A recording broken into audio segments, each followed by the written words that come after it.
Off Track Podcast, episode 17. We have a very special guest today. But first, we have the usual suspects. We have Deacon Wong. We have Pizza Main. And then we have the fixed gear Lord and Savior of the New Age. He's a man of many, many talents. And we are honored to have him here on the show today. That would be Kareem Shehab. Woo! Blessings and salutations. Kareem is also the owner of Master Bike Co. Kareem, for those of our listeners who don't know who you are somehow, can you talk to us about your relationship with fixed gear bikes? Yeah, I started riding fixed probably around 2008 when I was in college in San Diego. And then that kind of spiraled into the last 15 years of my life being involved in some way or another. So that was a very humble intro. Kareem is the creator of some of the biggest fixed gear projects and videos to date. Death Pedal 1, Death Pedal 2, Big Money Hustlers, Southern Safari, Master Bike Co., Leader Bikes, Faro Frame. If you go on our YouTube channel, we did an entire museum walkthrough of Kareem's house, which is basically a fixed gear museum because he's got so much memorabilia and insane components and parts throughout the years. Kareem is one of, honestly, the biggest influences on the scene over the years, and he's still making parts today for us to use. So thank you very much for your service, Kareem. Love you. And that's the end of the podcast. Man. Thanks for listening. We'll see you next time. All right. Deuces. So there's so much to get into. You have a background in rollerblading, Kareem. That was your first extreme sport, right? Before fixed gears? You know, I actually skateboarded before I rollerbladed, but I didn't like it that much. And when I started skating on rollerblades, I just kind of fell in love with that. But yeah, I've been blading probably since the late 90s. I think 1998 is when I first started aggressive skating. And yeah, during that time, I had a shop sponsor type situation, some flow that I'd get from companies, and had pictures and magazines and clips and some videos. Definitely wasn't a top pro by any means, but definitely was pretty involved in the scene. And still am involved. Cool. And then, why do you think there's such a strong correlation between rollerbladers and fixed gear freestyle riders? I think there's some sort of it's the magic voodoo. It's the inability to bail that rollerbladers enjoy. The strong correlation. I think we were all just looking for something to make us seem a little bit cooler at the time. So yeah, aren't we all? Towards the fixed gear. Who are all the fixed gear rollerbladers? We have Mike Schmidt, Soil, you, Tyler. There's more, right? Ricardo. Oh, that's true. Ricardo Lino, yes sir. There's a few more, but was Wonka? Yeah, Wonka. There's a clip of him in one of the Death Pedal bonuses or something. He does a grind down the drop rail at Brooklyn Banks on rollerblades. Damn, that's not casual. No. I think he told me he's the only person that's done it on a skateboard, rollerblades, BMX, and also a fixed gear. That's so crazy. The wheel deal with Holyfield on all sports. Oh my god. Yeah. Wow. Rocket power. Truly multi-talented. And then you found fixed gears in 2007. How did you learn about the scene and what made you want to be part of that?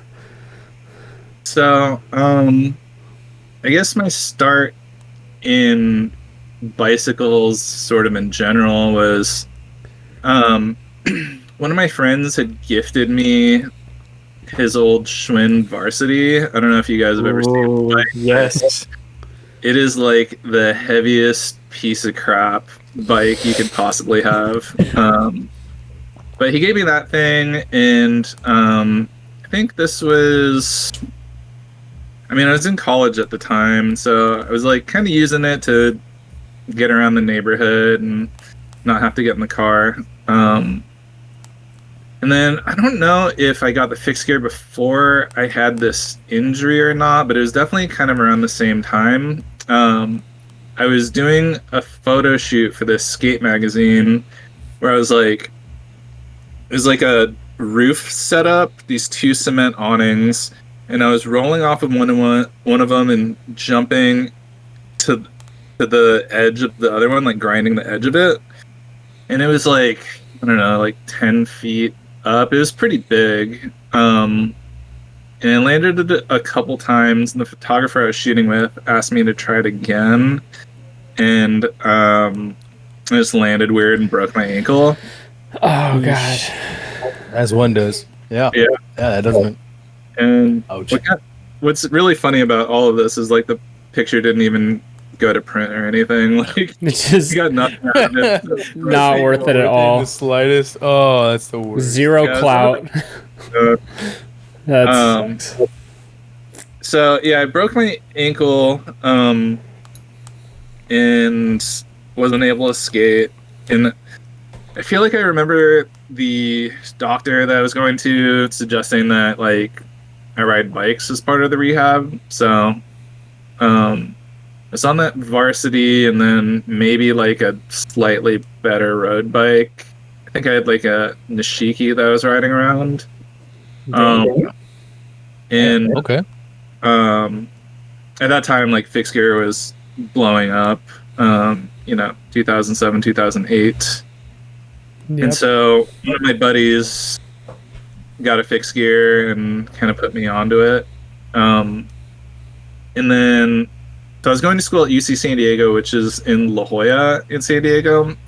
And that's actually where the original Velo Cult was. And so I think I got on like SD Fixed or something, if you remember all those old fixed gear message boards that every city had. Well, San Diego had one. to stop you for a sec, what was Velo Cult?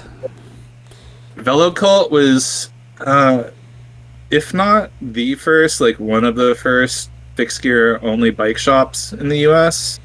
Damn.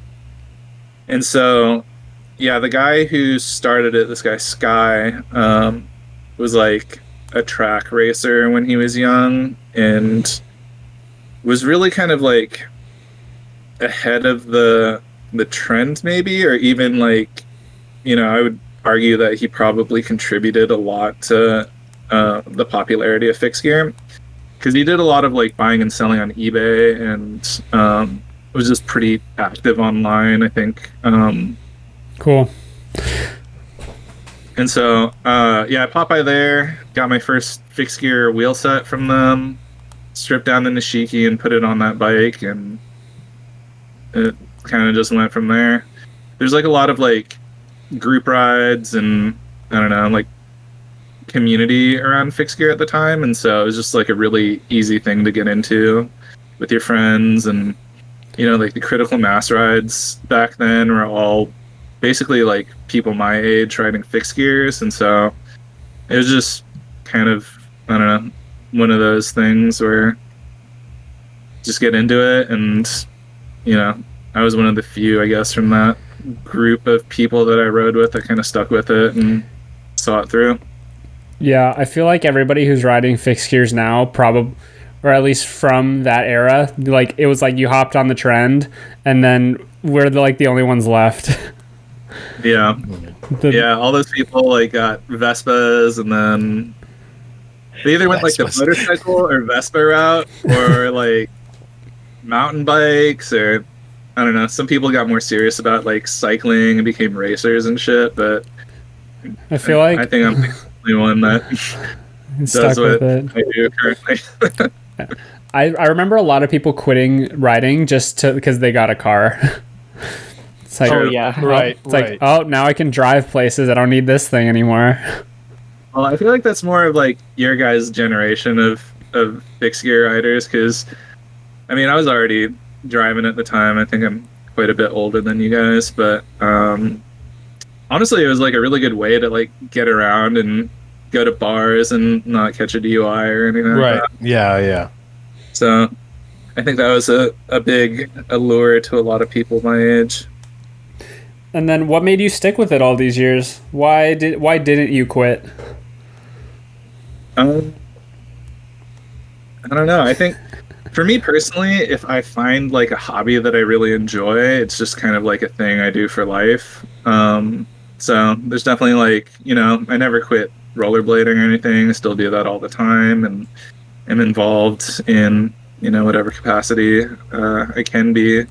But, picking up stuff like skiing or, competitive video gaming, it's like stuff that I just really have a lot of fun doing. And so I try and make time for all of it, even though, don't have all the time in the world now.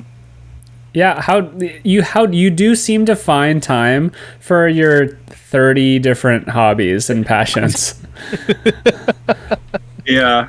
I don't know. It's just like whatever I'm feeling that day and if I have time to do it. I mean, I think most people my age have like kids and stuff maybe, so I think that kind of puts a damper on the personal hobbies, but I'm child free currently, so you got the time. You got the time. Fun stuff. Time and money. Yeah, you're big chillin'. Yeah. You've got a kid though. I do. But I don't have the money like you, and I don't have the time like you. So Why don't you have the time though? I don't know. Valorant. Yeah, Valorant. Yeah, are you guys are on Valorant? Just me. That's what I was doing when you hopped in the call. To sidetrack a little bit, my homie Christopher and his friend are going down to LA for like some big championship of Valorant. Dude, they got tickets for that? Oh, they're shit. on the pre-sale. Dude, their tickets are outrageous. Prices for that is like $250 plus, and that's for like some bullshit seats. It's to sit there and then watch the stream on the screen. Yeah, that's what I'm gonna do. Yeah. They stream it anyways, Fuck, I'm gonna be here, fucking watching the stream of the championships, bro. Nice. Yeah, that's insane. Yeah, it's fucked up the pricing, but people, At least Valorant kids, Valorant kids, they have their job and that they play Valorant, so they have money. And they spend it on skins, so they're chilling. Respect. At least Smash Bros tournaments, there's like a huge community around it, and there's like it's not that expensive.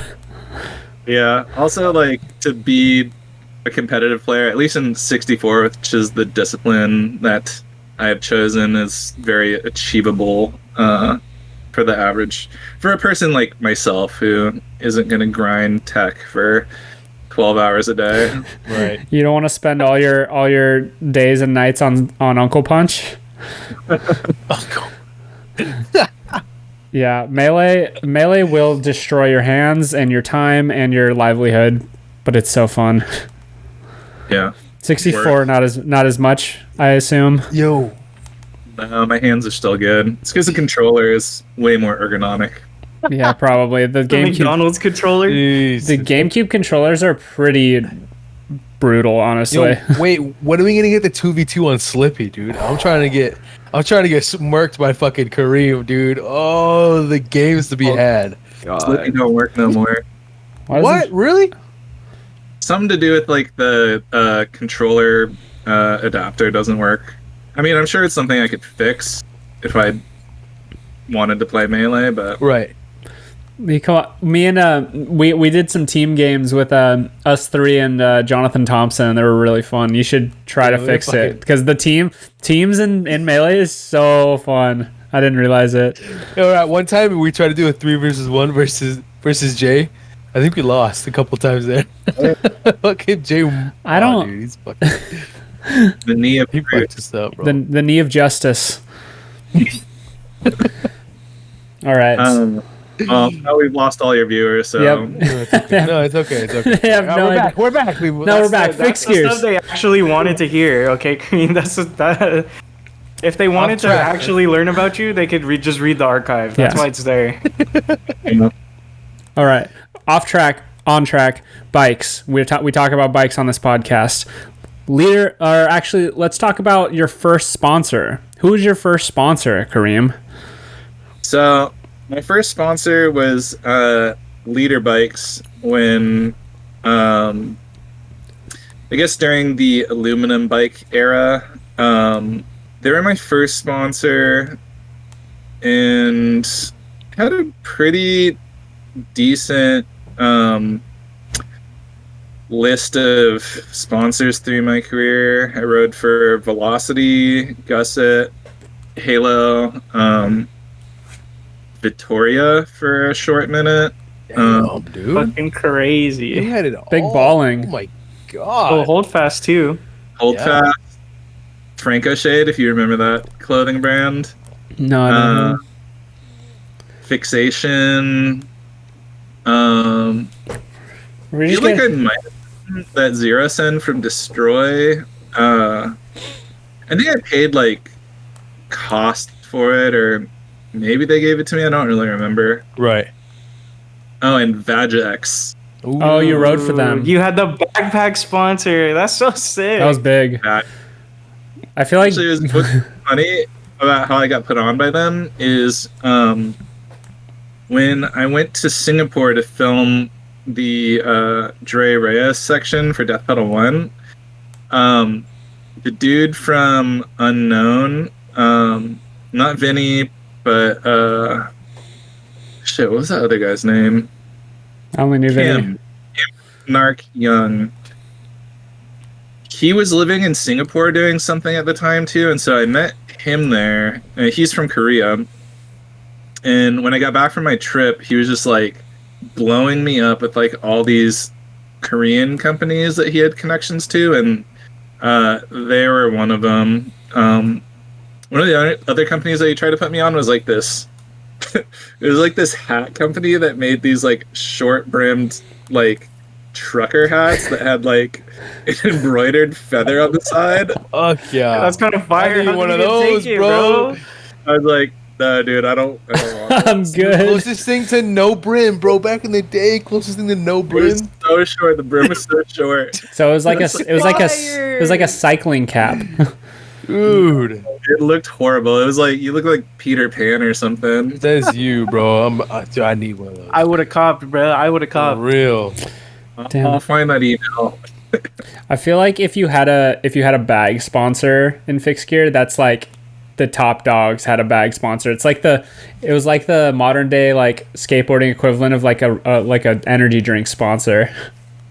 Yeah, Vagex was cool, and they would like stack boxes for me. Like they'd send me a box that had like 15, 20 bags in it or something. Like it was crazy. So everybody I knew, I never sold any of their stuff. I would just give it away. You to get a people. bag. You get a bag. I Yeah. remember wanting one for so long, but it was like you literally couldn't buy them in the United States. Like, You had to buy it from Korea. yeah, you had to Yeah. buy it from Korea in won, and like the shipping was insane because it's like that Mike Chacon put out that video where he had one, like Mhm. the T-level bag, and then I feel like the Vagex bag was like same level of like Yeah. cool they're factor. like copies of SAG, especially Vagex was like everything they made was just a direct imitation of SAG. It So was- cool though. Yeah, Congo and Matt rode for them too. Right? Yeah, I think I put both of them on because they were asking for more US riders. Oh, that's cool. Congo, I'm pretty sure, because I was filming with him for Death Pedal 2, and so I tried to like make sure everybody that was in my videos was like getting stuff. Dang. Put him on Franco Shade too. Dang. Damn, bro. Those were the days when there were opportunities and companies and products to go around. When it was booming. Yeah, it was crazy back then. I remember one time I was at the Hurley compound and Mike Din and Congo were there. It was the first time I met Congo. And he just was talking about all the free shit that he gets from like Hurley and all these other companies. And I was like 16 maybe. And I was like, wow, that's the life, being a pro fixed gear rider. Like I genuinely thought like that was like a top dog kind of thing. But, you know, you could tell that kid now that you made it. You're a fixed gear pro yourself, and now you get to go to the warehouse and pick out anything you want. Yeah, and then I have to buy it. You can go to the hardware store, spend all your money. Oh man. It was pretty great. Like having like a clothing sponsor, you just like go to the warehouse and just fill boxes. Or like even when I was riding for Leader, it was kind of like that. Like I would just show up and get basically anything I wanted. Pretty cool. That is cool. So Leader was actually your first sponsor and like kind of your biggest sponsor, would you say? Yeah, I stuck with them for like I think like 5 years or something, 4 or 5 years, maybe even 6 years. I don't know. I made like a farewell edit, but I think I got like a year's wrong in it. That's funny. Fuck yeah, okay. Yeah, That's fire. When I you underestimated maybe. when you were riding or when you started riding for them, you were on their like 725 or 735, right? The 725, yeah. One of those. And then Yeah, actually, well, the way I got put on was I had bought like a used Leader that was like, it had track dropouts, but it was like one of their time trial bikes or something. It was kind of weird. Oh, did it have the curvy down tube? I think it was like one of their lower end models. I got it on Craigslist, and I think that was actually like my first true track bike. I got it in a 55, I remember, because I wanted to do tricks on it. Usually I ride like a 57, 58. So I specifically bought it to do tricks on it. And then I think it broke or something. you bought an aluminum frame to do tricks on. That's Crazy. We've gone crazy. full circle, guys. Yeah, I What was do you gonna mean? say, That's happening now. I was just Scream. gonna say, Shout out Scream. yo, wait, whoa, whoa. Yo, that's a rival dojo, bro. We don't shout out the rival dojo, bro. green. Yo, you don't just do that. Ew. I But love you, Scream. anyway, so that thing broke, and then they were doing this thing where you could order a frame and get it custom, like any custom color you wanted. It was like a pre-order thing. And so I bought one of those new from Leader, and then I think I sent him an email or something, and I was like, hey, would it be okay if I just like picked this up in person because I live in San Diego? And so when the bike showed up, I went and picked it up and talked to Sal from Leader Bikes. Kind of showed him a little bit of what I was working on for Death Pedal 1, and he was pretty hyped on it and asked me if I wanted to ride for them. Or I feel like he started by not exactly asking me. He called it like a semi-sponsorship. And so Were you their first trick sponsor?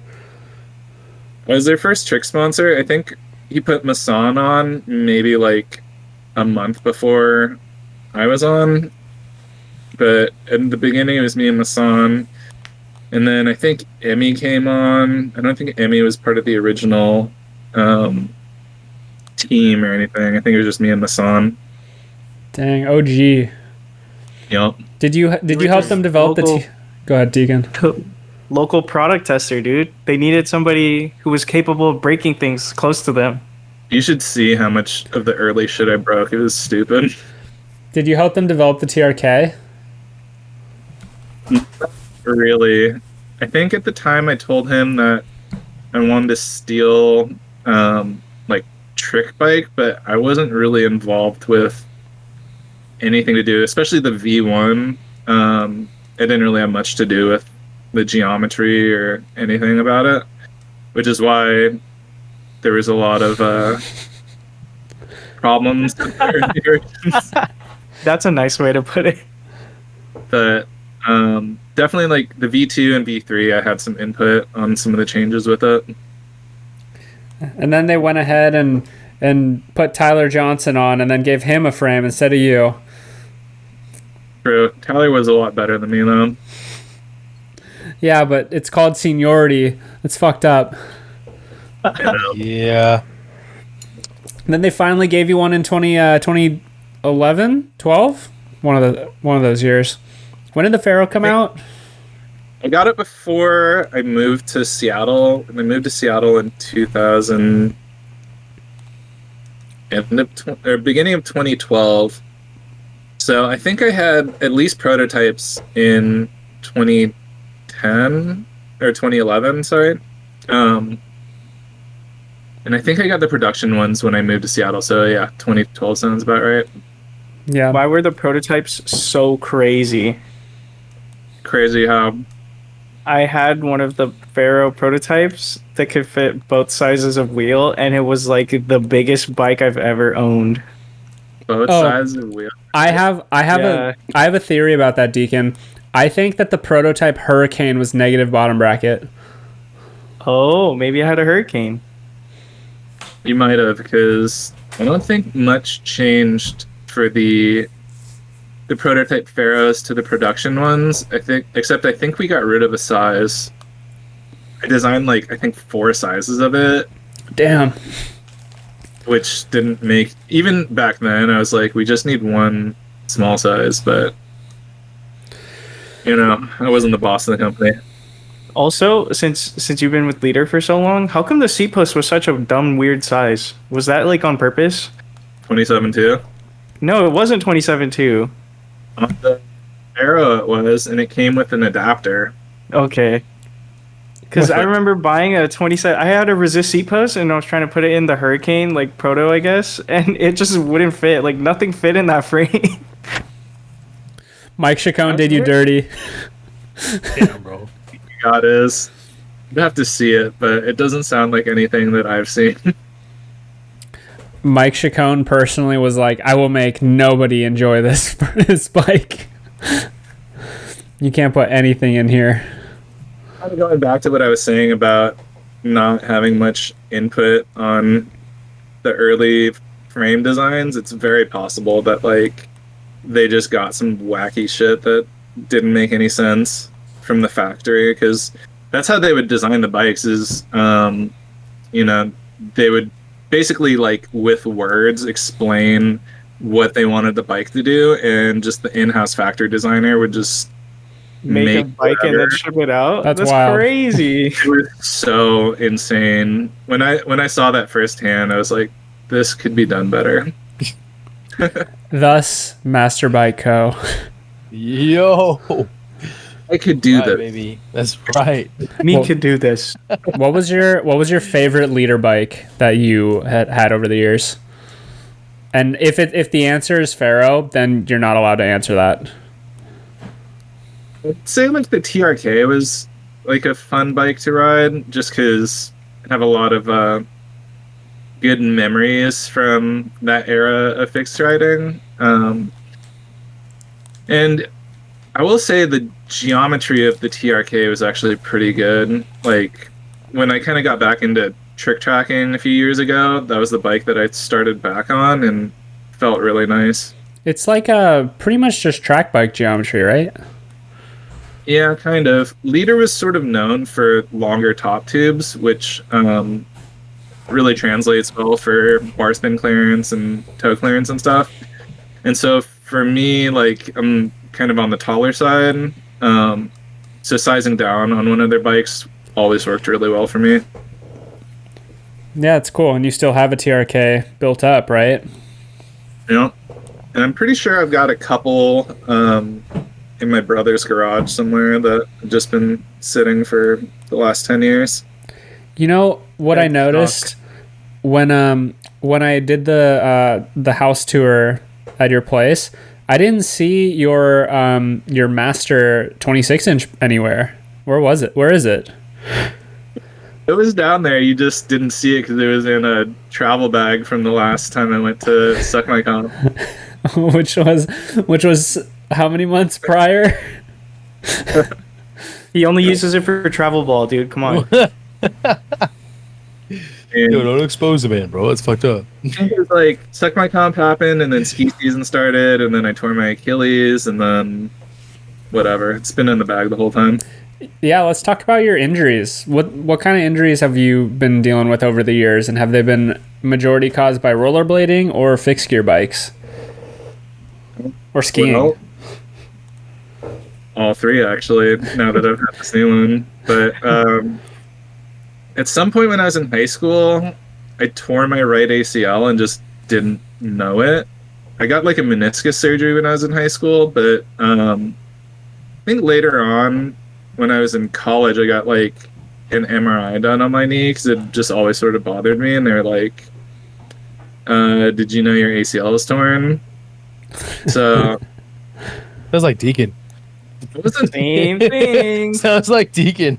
I can't really pinpoint it to like one injury or something. I kind of suspect it was like I jumped off a roof when I was in high school and kind of hurt my knee. So I think that might have been it, but it wasn't bad enough to like keep me off skating or anything. So I don't know about that one.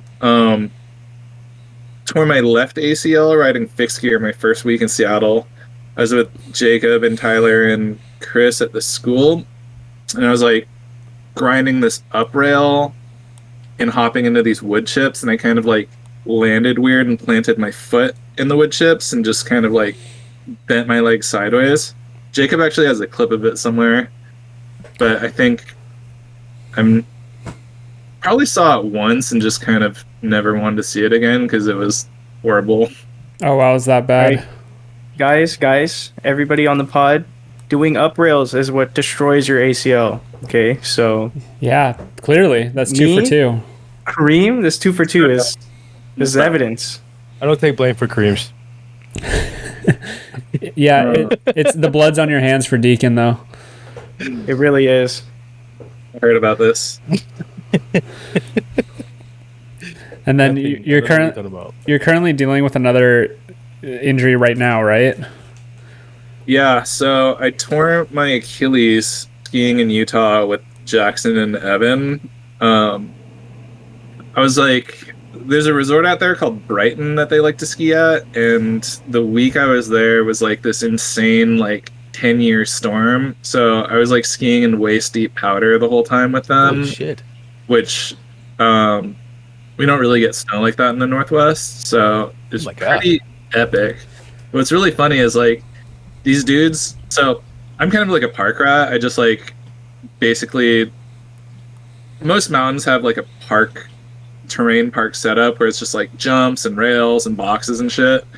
And so that's where I spend most of my time when I'm on the mountain. But yeah, all the FOD guys like are just into like riding side country and back country, which is like not on any of the groomed trails. And so you're like weaving through trees and like jumping off cliffs, and it's like really not what I'm like super used to. I mean, it's like fun for sure, but it's pretty like nerve-wracking like following these guys off these like huge cliffs and just not knowing what's On the other side. That sounds terrifying. That's Yeah. so fucked. and like they're all just like insane, just like full send, like They've been doing it their whole lives. Right. Yeah. That's fucking And so- insane. but what's funny about it is I was doing this for like 3 days with them. Nothing really happened, and then on the way back from the resort on the last day, they took me to a street rail that was on the way home, and I would say they forced me to do it, but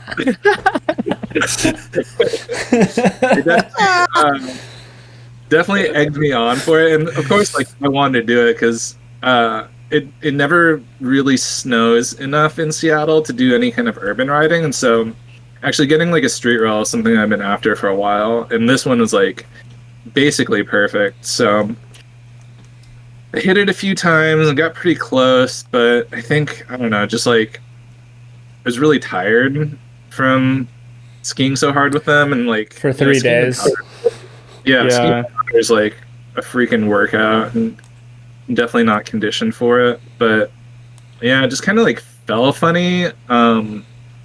Is more of a freak accident than anything, because I came off the rail, like, basically towards the end, and landed and fell forward towards my tips.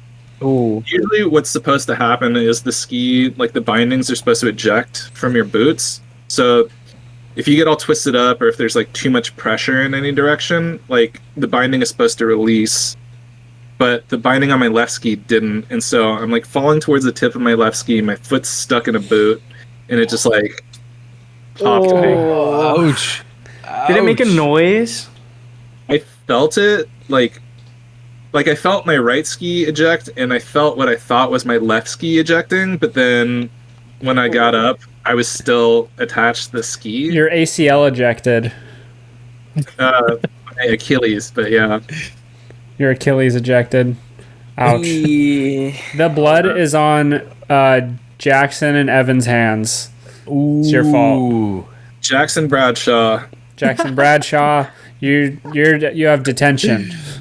I'm gonna sue you for $1 billion. You're gonna take over FOAD. Oh my God. FOAD. Damn. Okay. Yeah, that's my story. And that's what I've been doing since March, is trying to heal this thing. Oh, that hurts.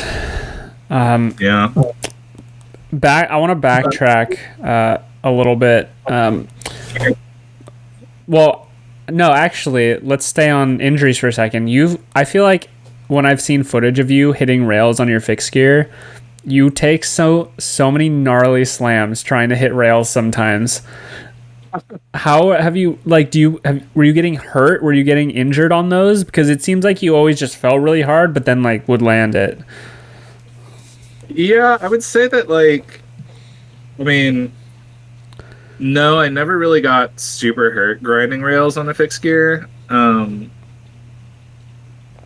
think just my background in blading, kind of, like, know how to fall, sort of, maybe. I don't know. Like, I feel like at the time when I was kind of in that sort of big rail, big hubba mentality, there weren't really a lot of people that were riding that kind of stuff. And really I attribute it to just being comfortable on those kinds of obstacles from rollerblading, because, I mean, yeah, I've been grinding, like, big handrails since I was, like, 16 or something, 15. And so I never really had that mental block. It's different doing it on a bike and doing it on a fixed gear, but just that initial, like, fear of just jumping on a handrail, I never really had that. Nice. No, I never really got, like, too hurt. I mean, I'm used to falling. I've been falling a lot my whole life, so. Fair. You have hit I think you've hit some of the biggest handrails in fixed gear, though. Like, do you know the stair count of, like, the biggest one you've hit? I think it's probably that drop rail in Big Money Hustlers. I think it was an 18, but it was a long 18. Like, the steps are long. It was the one that Soil also hopped in Death Pedal too, right? Yeah. So, yeah, it's a big set. And I think the angle that we shot it from is more, like, straight on, so you can't really see the length of it, but you can kind of tell, like, I'm on the rail for, like, a decent amount of time. And then, correct me if I'm wrong, you did that on positive bottom bracket, right? Yeah, I did it on the Mordecai. That's insane. Just teeter-tottering down a long-ass, huge 18 stair. You're fucked. Like, the lock-in was perfect. I couldn't have done it any better. Like, I was locked on the crank arm spindle or whatever in the back peg and never went forward. Even went off the dick at the end. Like, it was, like, I would say probably in, like, blading, bikes, like, whatever, it's probably, like, one of my top memory, like, top moments where you just know that you laced something super good. Yeah, I mean, as soon as you landed, you were like, first fucking try, motherfucker. First fucking try, motherfucker. That clip was so hype. Yeah. Because technically it was first try on that day, but I did go before and eat shit a bunch of times, which you can see in the intro. That's probably what you're talking about, me tumbling down the stairs. There's been multiple times where you've just gotten hung up and fucking ate shit on rails. The positive bottom bracket, like crank through, where you just die, and it's just like, oh no. You know, I actually made this. So I would take like an old spindle and I would chop it off like a pedal spindle, and I would just make a little nub and thread it on the backside of the crank, just like long enough that it wouldn't hang up on the chainstay.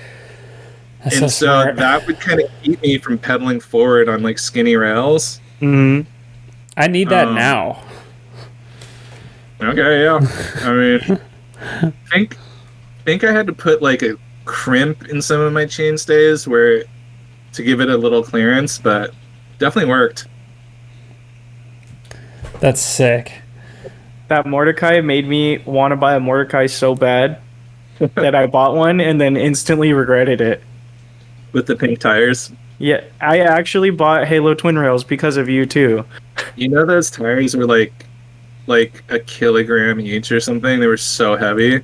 And they were like significantly heavier than the black ones for some reason. I think like the dye was heavy. Yeah, and when you did a Different skid, compound. they would leave colored skid trails, which was like the funniest thing ever to me. Yeah. That was all fashion, zero function. Why'd you regret the Mordecai so much? I thought it was a good frame. It just didn't feel right, because keep in mind, like I'm tiny. I'm like, I feel like all of leader, but like exactly what Kareem was saying, it's like all the leader frames were so big and long in the front. I have little tiny arms, so it's like every single time, Bro, Mike, I couldn't like. if Mike Din could ride a Mordecai, you could ride a Mordecai. And a fucking Hey, what but is it? I'm gonna Hammer? say it. I learned my first bar spin on that frame because I couldn't even bail because the frame was so tall that my legs wouldn't touch the floor. So I True. just landed with no arms, no legs, and then I rolled away from it, and that was my first bar spin. Every time you miss, you smash your nuts. Exactly. Deacon, there seems to be a theme here of you buying bikes and then going, what the fuck? Like, Yeah, the- I did it a lot. the volume thrasher, the leader Mordecai. What else? What else have The you Vandal, regret? the Vandal was bad. Yeah. That one. Both unknowns. Bro, I'm so glad I never got a Vandal in my life. In my I think I'm- Unknown V2 was like the biggest regret of my entire life. Yeah, It was like the worst frame I've ever ridden. Oh, you figured it out eventually. Yeah, I made it, dude. I figured it out. I got there. I asked him, and he's like, the Master, #1. That one sucked. So I want to step back to Raw and Soil and that whole crew of people who eventually became the Loose Nuts team also. How did you get connected with Soil, aka Tori, and you got put on Raw very early? How was that? That was really sick. I don't know how we met exactly, but I think it was probably through like, I don't even know if I was on Instagram at the time, but it could have been Instagram or maybe Trick Track? Facebook. No, this was prior to Trick Track existing. So I'd finished college in San Diego, and I was about to start grad school in Atlanta, and we connected somehow. And I found out that they lived in Macon, Georgia. Oh, you know, I think I kind of remember now. Velo Cult had put on a premiere for Council of Doom, and Wolfgang and those other guys came. It was at the shop when they had moved to South Park. They were like brand new space. They held this premiere, and those guys showed up. And I think I was just talking to them a little bit, and obviously Soil section was like the banger. Kevin's went kind of hard too. It wasn't the ender of the video, but I feel like it should have been, because that was the section that I thought was, obviously like got me the most hyped. But I think we were just chatting a little bit after the video premiere. And they were like, yeah, this kid from like nowhere in Georgia like asked if they could send us this footage, and we got it, and it was sick, and they made this artwork for the video, and I was like, oh, that's interesting because I'm moving to Georgia soon. And so I think that's kind of how the ball sort of got rolling a little bit. So you actually knew or at least met the Council of Doom guys. Yeah. And me and Wolfgang kind of kept in touch a little bit through email or something for a few years after that too. He like hit me up asking if he could be in one of my videos or something, but I was like, nah. Shut him down. That's funny. Jesus, man. You know, it wasn't the vibe at the time doing Lego over skids and stuff no like that. more Lego over skids, bro. Sorry. Oh, real quick, while we're on your videos though, I'm really surprised that Tom LaMarche didn't have any clips in Death Pedal 2. Did you not? I had footage of Tom that I got from Wonka when they went to Japan together, and he actually had clips in it originally, and I think I showed somebody like a preview of it, or maybe I forget how it got to Tom, but it did, and he hit me up and was like, take me out of your video. Damn. And I was like, what? Why? And he's like, I mean, we're like homies now, so it's, you know, obviously water under the bridge, but I feel like he had some sort of arrangement with Bird for bootleg sessions, and I don't know if like Bird told him not to be in other videos or what it was, but he had exclusive rights to Tom LaMarche. he was like his agent or something, but yeah, I took the clips out and I put something else in there. Fuck. Damn. But yeah, it was weird because I'd never experienced that before in skating or bike videos. I mean, never seemed to be a problem in anything I'd seen before, and being in multiple videos. In fact, most people kind of like welcome that. Yeah, so, I think that was probably just a special case. Yeah, and you know, I mean, in a way, I kind of get it. Like, Bird was, I mean, those bootleg sessions videos, the first one really kind of solidified Tom as like one of the premier riders of the time, and so I think maybe he just felt a loyalty to him or something. I don't know. Was there any reason why you decided to use the camera that you did to make? Because you used the same camera to make 1 and 2, right? 1, 2, and also and Big Money. Big Money Hustlers. Yeah, I mean, it was just like Canon GL2 that I had since I was in high school. It was basically like, I don't think like many people were shooting HD at the time, and you know, most skate videos are still being shot on 3-chip DV cameras, and that's just what I happen to have. And I had like a Mark 1 Century lens for it that I also had, and so it was just like a pretty legit setup for filming action sports.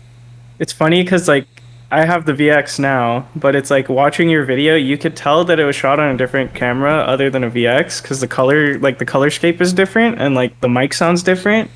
And I always thought it was funny. I was like, all my buddies were like, no, dude, he for sure filmed this all on VX, like, you know, for sure. And I was like, it doesn't look like VX footage and it doesn't sound like VX footage. Nah, VX is for skateboarders, GL's for bladers.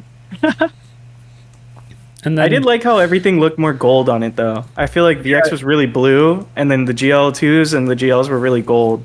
They were definitely warmer colors, which I always thought looked better. I mean, you can set up any camera to look kind of however you want, but I would always do the white balance off the sky and kind of preset that, and so everything just looks really warm and golden the way I would shoot things. I want to talk about Loose Nuts. How did Loose Nuts come about, and how did you decide on the team for it? Because I don't think any of the riders were like super close to the shop, right? No, not at all. So I think I opened Loose Nuts it was like maybe 6 or 7 months after I moved to Atlanta. So I'd started grad school, and yeah, I opened it with one of my friends at the time, using money that I had made from the Death Pedal videos. And so, Wait, you sold DVDs and used the money to open a bike shop? You must have sold hella DVDs. Jesus Christ. yeah, and the thing that I did differently than other people was that I didn't control my own distribution, but what's it called? Like, I made all the DVDs myself. Like, yeah, to have them. You controlled you controlled the production. Yeah, and so there's like a few big DVD distro companies, like one of them being Video Action Sports. VAS. Yeah, like they were basically like the biggest name in action sports videos. Like if you own any old skateboard, blading, BMX videos, like you'll probably see the VAS logo on the back. Council of Doom. Oh yeah, they were distributed by Video Action Sports. Revival was too. I think that might have been it for Fixed Gear as far as I remember, because they sent me, because I was like one of, I worked with them and stuff, they would send me the promo copies of the videos. So I've got some like promo copies of Revival and Council of Doom. Dang. Relics. Not Test for press. resale. NFR. Test presses, dude. But yeah, because of that, I would just sell directly to the distros at like, whatever my cost, well, not my cost, but whatever my price was. And so my margins were like huge. Like it cost less than $1 to make a DVD. And I think I was selling them to Video Action Sports for like 12 or 14 bucks or something. And they would put like a bike shop or, wherever they sell DVDs, and the shop would have to buy it for 20 bucks or something, sell it for 25 or 30. But like, it's really rare in, I feel like, those kinds of situations that the original content creator, whatever. Yeah, is the one who's actually selling it to the distro and doing all the production of that. Yeah, that, and like also that person is getting the lion's share of like the profits, really. And so I know that like with like Tom Briggs and stuff, I think he had issues with them like paying him on time, or when you let them handle all of like the duplication, it's just like a black box. You don't know what they're doing behind the scenes, how many they're selling, how many they're making. And I actually knew from my friends who had made skate DVDs in the past that like VAS had like kind of a bad reputation for like not paying you, and just kind of like being shady about certain things. And so for me personally, I was like, well, I can control that aspect of it by duplicating the DVDs myself and just selling them to this company with them prepaying me. Sick. And you started a bike shop with it. Yeah, I made a fair amount of money selling DVDs at the time. It was like definitely before people were consuming media on the internet. So that was kind of like the only way that you could watch like a new bike video is to buy it on DVD. Yeah, I mean, yeah, that's true. At least the big bike videos, because I mean, web edits were starting to become a thing, but yeah, nobody was putting full length online by any means. Even my parents, my dad bought me a copy of Death Pedal 2 from City Grounds and gave it to me for Christmas. Nice. It was great. And how was operating Loose Nuts? How long did you guys operate for? What was your time like there? So I was only in the shop for the 2 years that I was in grad school in Atlanta. It's still open now, but the guy I started it with, Chris, I believe, sold. So I guess to backtrack, I opened the shop and worked there for 2 years. And then I moved to Seattle to start working here and kind of stayed on as sort of like a silent partner. And then maybe after a year or two, I sold my stake in the company to Chris. So he was 100% owner. And then the shop's still open now, but I believe that he sold the business again to some other people. And so I don't know who's involved with it anymore. Word. And then who was on the team, and how did you decide who to put on the team? Well, Tom and Tori, obviously. I think, like, up until that point, I wasn't really all that close with Tom. Like, I'd met him a few times, but I think through Soil, they kind of put me in touch with Tom, or kind of, like, vouched for me. I don't know if Tom, like,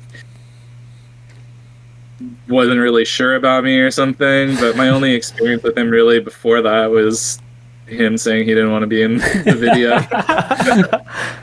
And then seeing him at contests or whatever events. But, you know, obviously he was always somebody that I really like their writing and like their aesthetic, and yeah, I don't know, he was a cool dude. And then you had Steven. I don't really know how that happened. I think I just probably hit him up and was like, "You're really sick. Like, do you want to ride for this shop team?" And he was down. What kind of benefits did the riders get?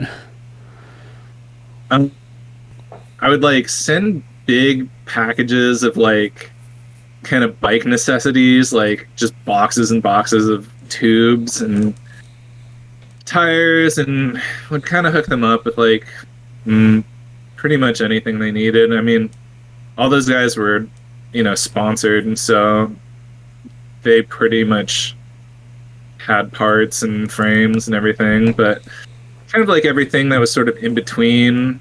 The consumables. Yeah, I would like help them out with. And then I guess it kind of all culminated with us making Big Money Hustlers, using the profits from that video to go on tour to make Southern Safari. And then I think as soon as we got back from that trip, maybe a month later, I was in Seattle. Was Jacob on the Loose Nuts team? Santos? Yeah. Not really. The way that he got in the video was kind of funny. I think he heard that I was filming like a shop team video, and just I think he just hit me up and said that LDG was going to buy him a ticket to Atlanta to film with me. And I was like, all right, well, I guess I'm down. That sounds cool.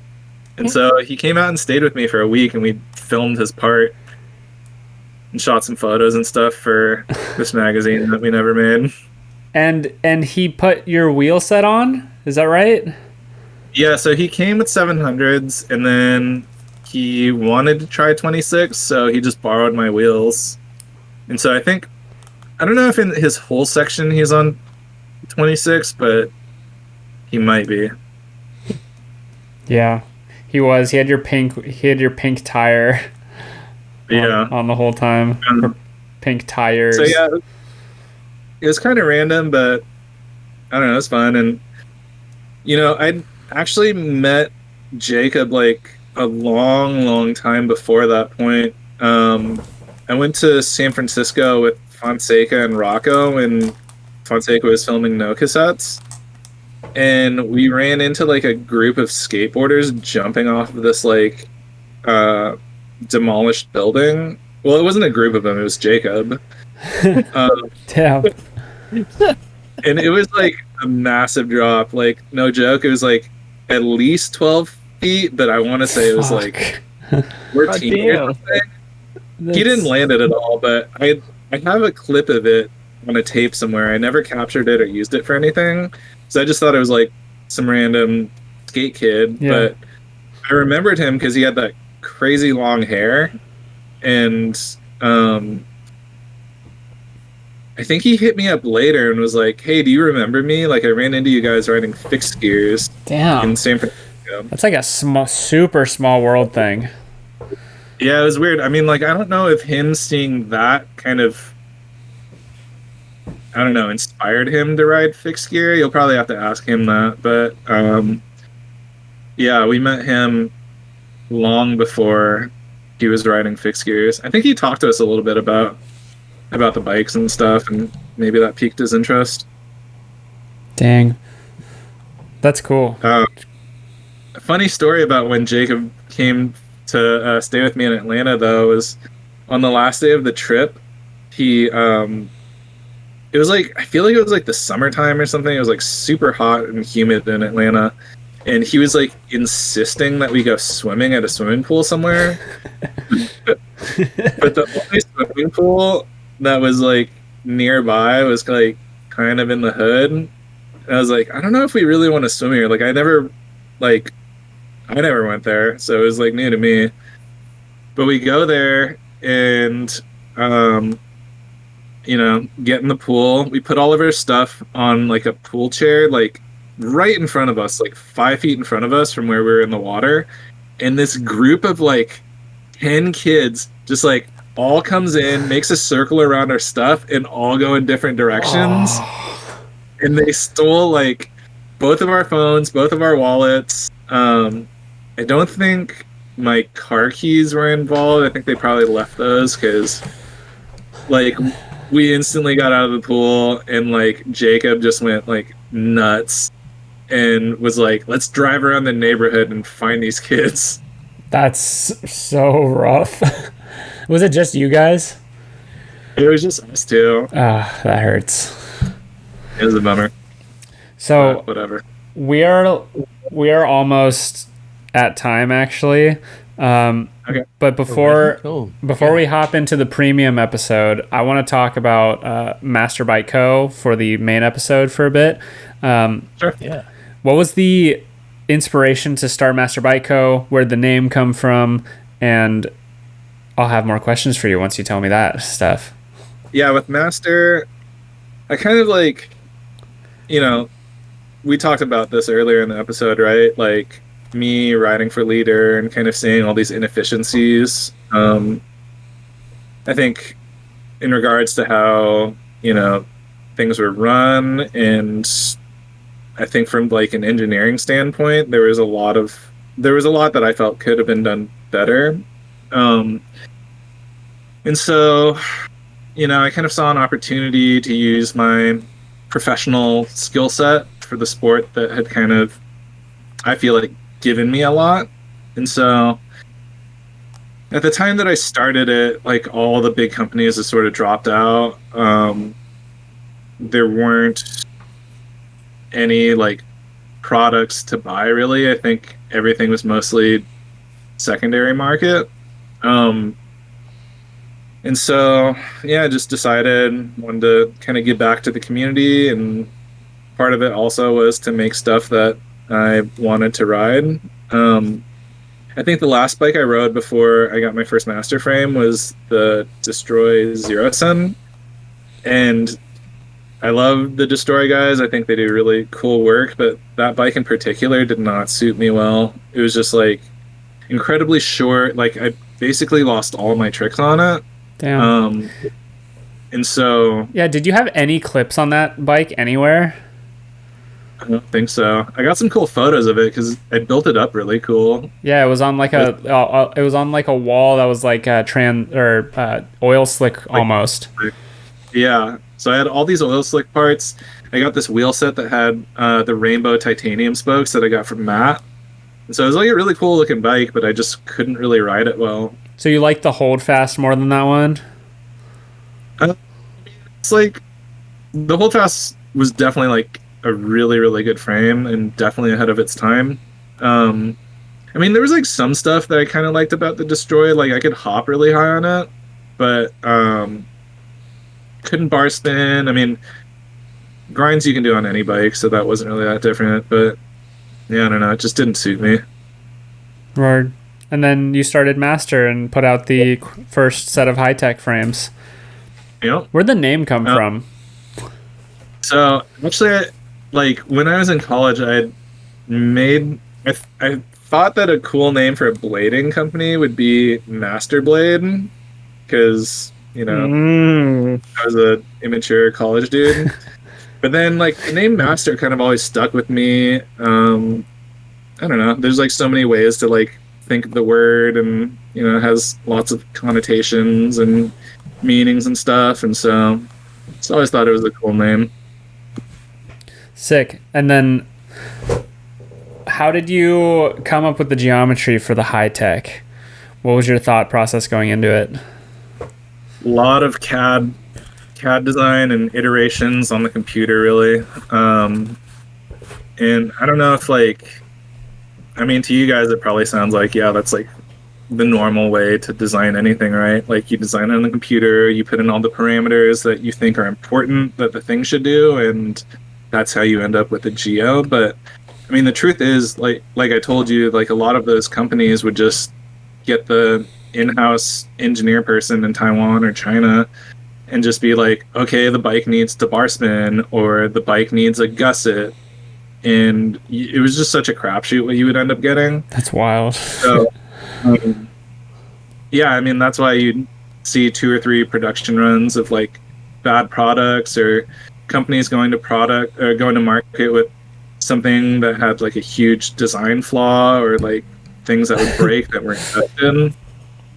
So, I just saw that I have a skill set that allows me to address what I see is wrong with, all the bikes that I've ridden, and, be able to make it better. And I guess like for myself, I would say personally, I'm just kind of like a pretty detail oriented person, and I kind of have the tendency to like obsess over things that like, I'm like interested in or whatever. And so I think it's just a really good outlet for that. Right. Hey, we all benefit from it. Yeah, and aside from that, it's like, so my mom is Taiwanese, and my parents spend part of the time every year living in between Taiwan and Egypt, and they actually live in Taichung, which is in the middle of the country where a lot of manufacturing happens. And so that's actually where like all the bike factories are.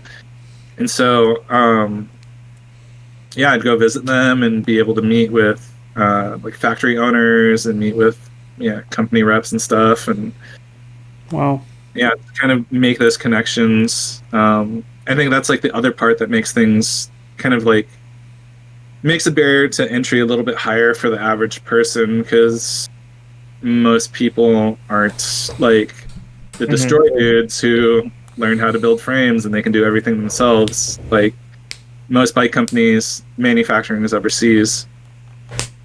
Right.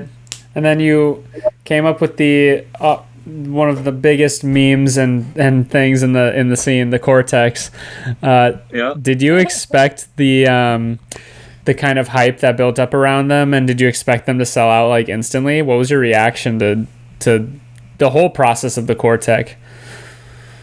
Yeah, so I mean, we kind of touched on this earlier, but I'd sort of gotten back into trick track riding, and definitely, I mean, I would say like what the majority of kids on fixed gears now are riding some form of trick track if they're doing any kind of tricks. So yeah. I think the industry is kind of like trending that way. And so aside from like the MASH Reyes frame, I don't think there's any like trick track specific bike on the market, right? I mean, that's pretty much it, more or less. I think so.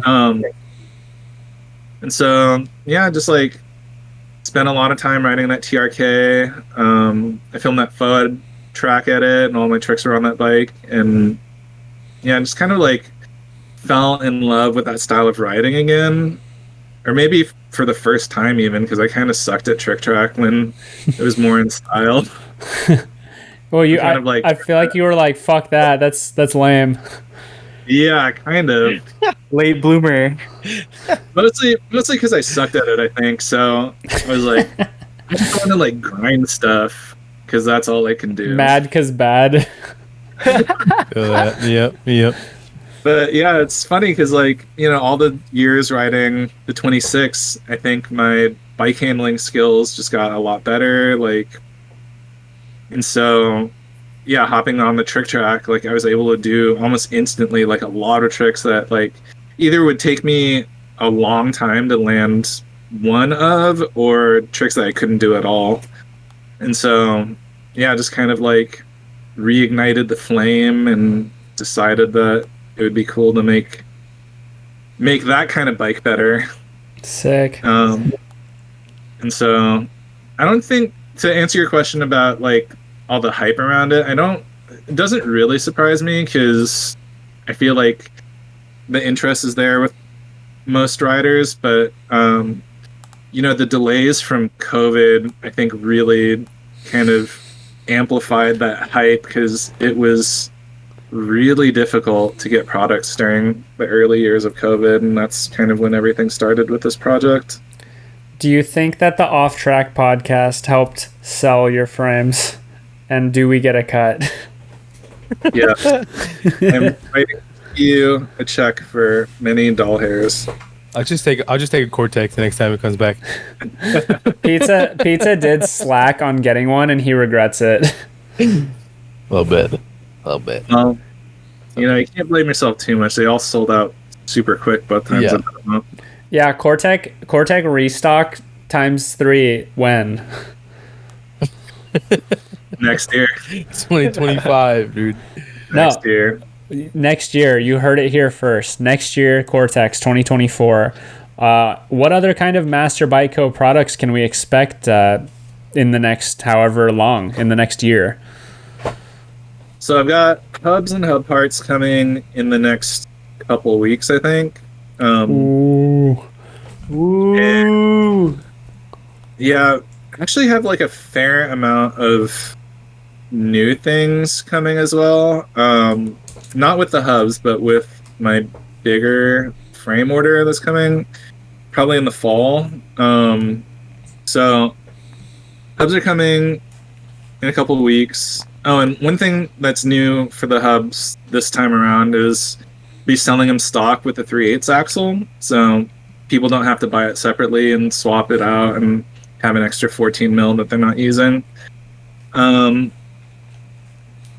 26-inch frames and forks will be coming in the fall. Shit. We're gonna do Who's getting colors? 5 different colorways. Damn, 5. I'm gonna keep it slightly a secret about who's getting what, but Paywall, we should put this behind the paywall. Make people pay for it. yeah, pay for the premium subscription if you want to hear who's getting a frame. That's right. You heard it here first. Big. Patreon.com. So something new that I'm doing with the 26s this time around is they're going to be coming with forks and with headsets. So you'll be able to buy it as kind of like a frame fork package.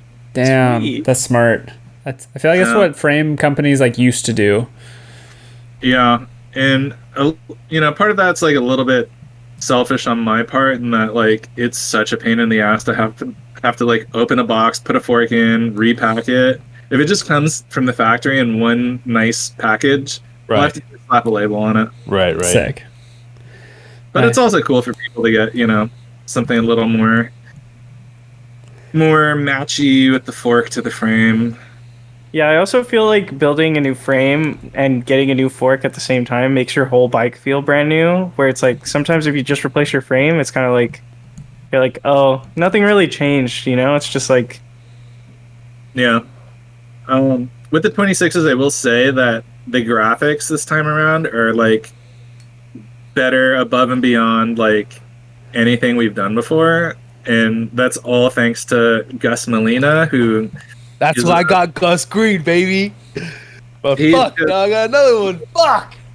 Amazing. And Gus was on Master like pretty early on. I just never really thought to like tap on him for graphic design. I didn't know if he'd be interested or not, but yeah, since he's sort of like had a hand in it, just the quality of the graphics and all that has just grown exponentially. And I feel like honestly, like graphics make a bike just look so much more like a professional product. It's like a small thing because I mean, the V1 frames and the frames now, they're almost the exact same thing. Like the geometry hasn't really changed. Not really much has changed about the physical product, but the cool paint jobs and the cool graphics, like I think it really elevates the product. Was Gus not involved in the graphics on the earlier ones? No, not the first run. I had this guy Shelby do some like really simple graphics for like the hands and globe logo and like the master text logo. You probably seen tons of stickers from the early days. Yeah, stacks. So yeah, no, Gus, I never asked him. I should have. Sick. Well, you heard it here first. Master frames coming in, Master high-tech frames, not Core-Tech frames, coming in the fall. I have one question for you before these guys ask you their last questions. Kareem, do you have any advice to Pizza to get over his fear of doing tricks? What the fuck, dude? Do you have a fear of doing tricks? I feel like pizza does tricks. No, I have a fear of everything. He's a bitch. Let's He's a bitch. let's Yeah, I'm a let's bitch. reword this question. Let's reword this. Fuck, you dude, have- this is no. Do you He hit have with the pussy boy, bro? He called you pussy boy straight to your face. Do you have advice to anybody listening who are scared to go for tricks? I get pretty scared as well, so I don't know if I have any great advice. It's not where I thought this was fucking going. No, I mean, just send it. You're gonna do it or you're not gonna do it. Fuck, man. He said nut up or shut up, bro. He said nut up or shut For up. real. Okay, Fuck. okay. well, I have a real. The, Go ahead. let me just finish my thought. The less time of other people you waste, the better. And so I think whenever I was like trying to do like a scary trick, that was kind of always in the back of my mind, especially with like a filmer or photographer. I just feel bad for them. Bro, I feel fat. I feel so bad for Jay whenever he has to fucking wait 2 hours. That's a fucking lie, bro. That's where I get inspiration, and that's how I overcome my own fears. Fair. Okay, I have a real last question, from me at least. What is your favorite video that you have put out of all of them? I think Southern Safari, maybe. I think that just had a really like fun sort of vibe, and you got to sort of get a feel a little bit better of the personalities of the people that you were watching. I mean, the Death Pedal videos kind of had that too, and Big Money Hustlers. Like, I always tried to include some sort of like, not just trick, because I always thought that was boring in like skate videos. But yeah, I'd say Southern Safari. Nice. It's hard for me to pick. I like them all so much, so I had you pick instead. Yeah. Then I believe there's a question. All right, Kareem. What is the best sandwich? Croissant sandwich. That's the right answer. I watched the pod. I get it. Honestly, it's been so fucking long since I've asked this question, so I shouldn't even be surprised. Oh my I'll give you a god. serious answer. What kind of sandwich do I really like? You can I'm a only fan of eat the it. Reuben. This is the only sandwich you can eat. Hey, What'd you say? I like Reuben. the Reuben. Ooh, that's a good choice. It's a classy What answer. type of bread? What type of bread on it? The swirly one? Yeah, the rye. Reuben on rye. That's a pretty fire sandwich. Usually if I see that on the menu, I'll generally order it. That's pretty fire. That's pretty fire. Yeah. Damn. Respectable and commendable choice. Damn. All right, I got a question. Yeah. Pizza colorway when? Um, I'm just kidding. It's okay, no color, no big rail, no color.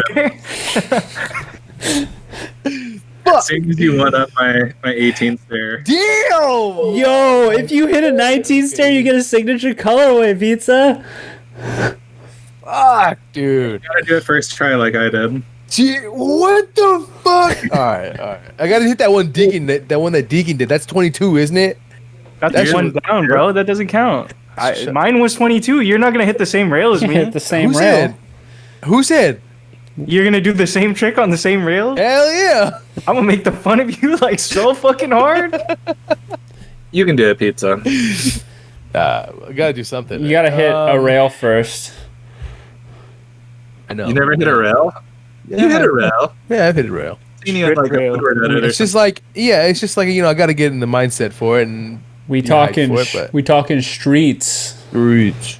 No, yeah, no streets, bro, for you, boy. Dude. I think I'm thinking of a question. Ask him his opinion on the buffalo chicken sandwich. Oh, right, dude. Oh, it's been so long. Opinions on buffalo chicken sandwich and why Deacon is an ass for not enjoying it.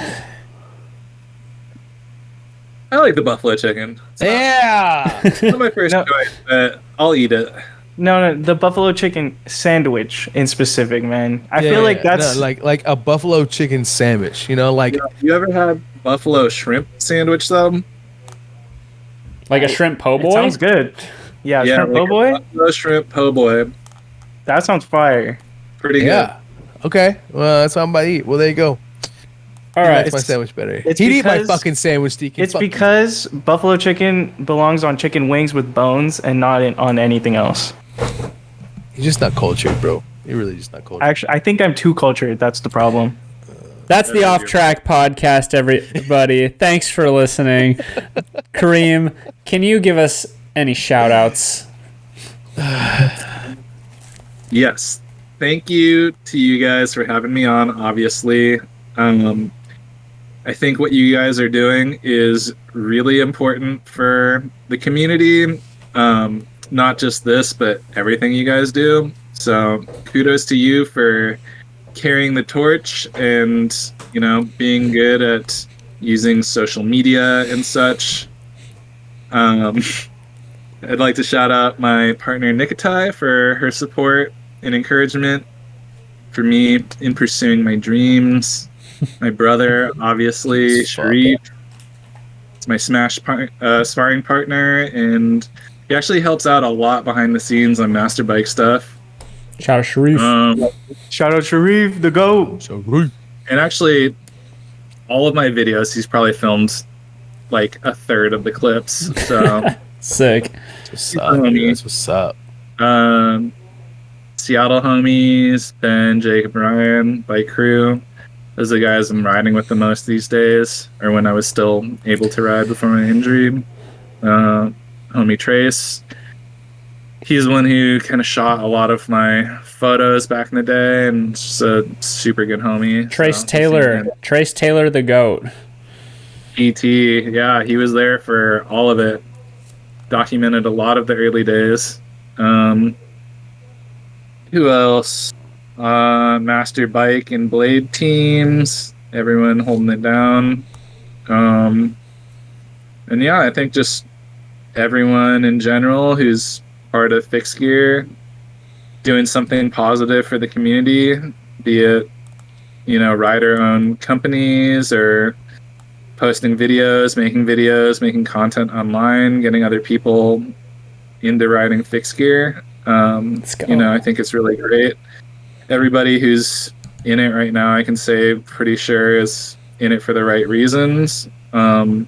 Even though we don't have the numbers that we used to, I will say that the level of riding is still progressing. And to me, if that's still happening, Fixed Gear isn't dead. And eventually things will come around full circle, something will happen, and the sport will get a little shine again. And this time around we'll be ready with guys like you, or just absolutely crushing it, making it look good, which it didn't really look that good before. So yeah, I think that's everyone. Amazing. Shout out Thank you, Rush, Kareem. shout out Destroy, Thank you, Kareem. shout out Fixation, all rider-owned companies. I think it's really important that we have an industry that's made up of people who are passionate about the sport and are actually riding. So that's my last shout out. Sick. And shout out to the viewer / listener for watching / listening. You there. Thank you very much for listening. You got something, Pizza? I was gonna ask. One last thing, real quick. Who would you love to see on the pod next? Ooh, that's a good one. Your opinion, Kareem. Who would you love to see next? Who's the prime suspect we need to recruit to be interviewed and pick their brain and document said picking a brain? I don't think he'd do it, but Tom for sure. Fuck. Oh, I don't think he would do it I don't know either. if he would, man. Only He would. Only because I've never talked to him before. I don't know him. I'm doing it. I'm doing it. Stepping out of the box. Yeah. I'm hit up messaging him. hit up I'm Fat messaging him. Nini on Instagram. I'm gonna hit up fucking Tom LaMarche, bro. I got this. I got this. Watch We this. won't. I'd rather save our one time with Tom LaMarche to film him for a documentary, Ooh, not for a podcast. that- damn. Also, Damn. I'd be like real intimidated, low key. Be like, He's just a man made of bone and flesh. I'd be like, so you bike? just get real. Just forget all my words. I'm Tom. Wait, you're Tom. You're You- Tom. You did big trick. Very cool. All right, everybody. Big skier, no brakes, can't stop. Don't want to either. Oh, he's definitely not gonna do it anymore. Yeah, that's the first question. How was Premium Rush? Oh God. All right. Catch us in the Check us in the bonus. Catch us Check in us in the bonus. premium Patreon episode where Deacon and Kareem will go at each other's throats about the specialized P-Fix. Oh, Reveal shit. big secrets. And we'll reveal Whoa. trade secrets. Master Possible Bico, pizza colorway? Master Bico colors. Subscribe to Possible our pizza? Patreon. So make sure to pay to see. That's right. The secret. We are profiting off of Kareem's trade secrets. Shameless plug, baby. Let's go. All right. Thanks for watching and listening. Catch you guys in the bonus. Peace.